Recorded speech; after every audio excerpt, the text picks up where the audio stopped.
Hey guys, welcome to NPS tutorial. Now I'm going to show you how to check on your customer responses or comments.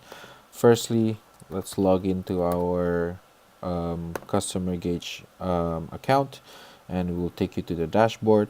To check on the responses or the comments, you go into reports and click on the response summary, which will take you to the summary responses. And to go into the details, there's an arrow here which you can click. Firstly, you can basically check on the promoter passive detractor comments. Take an example we want to see on the promoter comments, and you can choose the date range. Let's say we want to check on April month up until April end, and then make sure you can just basically hide the non-commented responses, and view is better by default rather than table, and you click on the go. So here now you're able to see the promoter comments of the customers in GCDP, GIP, TMP, TLP, which did happen in April month.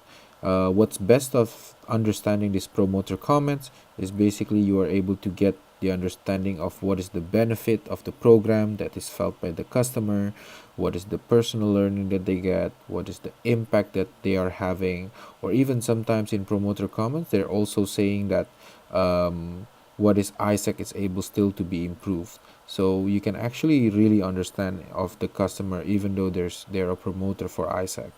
And the other thing, the best part of understanding these promoter comments is basically you can use the promoter comments for your promotional materials, either for the project or through your website, or even to showcase it to more people, so a lot more people can see and understand what is the benefit of taking an ISAC exchange program.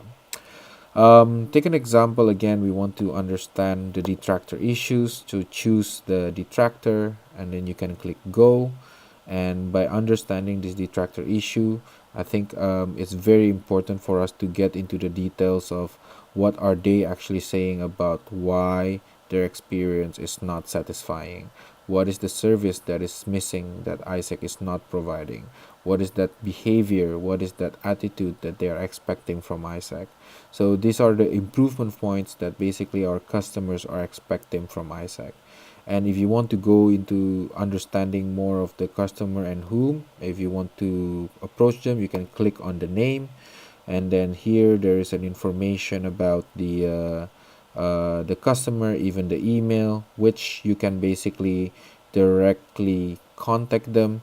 So then we are able to get to understand much more about the customer and how are we able to improve the experience for the future of our programs. So I do really hope that you guys are able to constantly check on the customer comments, because it's very important. This is the behaviors that we want to create for us to listen more to our customer, to understand them more, so we are able to create more while better experience in the future in achieving ISAC 2015. So that is how you're able to get to understand the responses of our customers. Hopefully it's useful. Thank you very much and happy listening.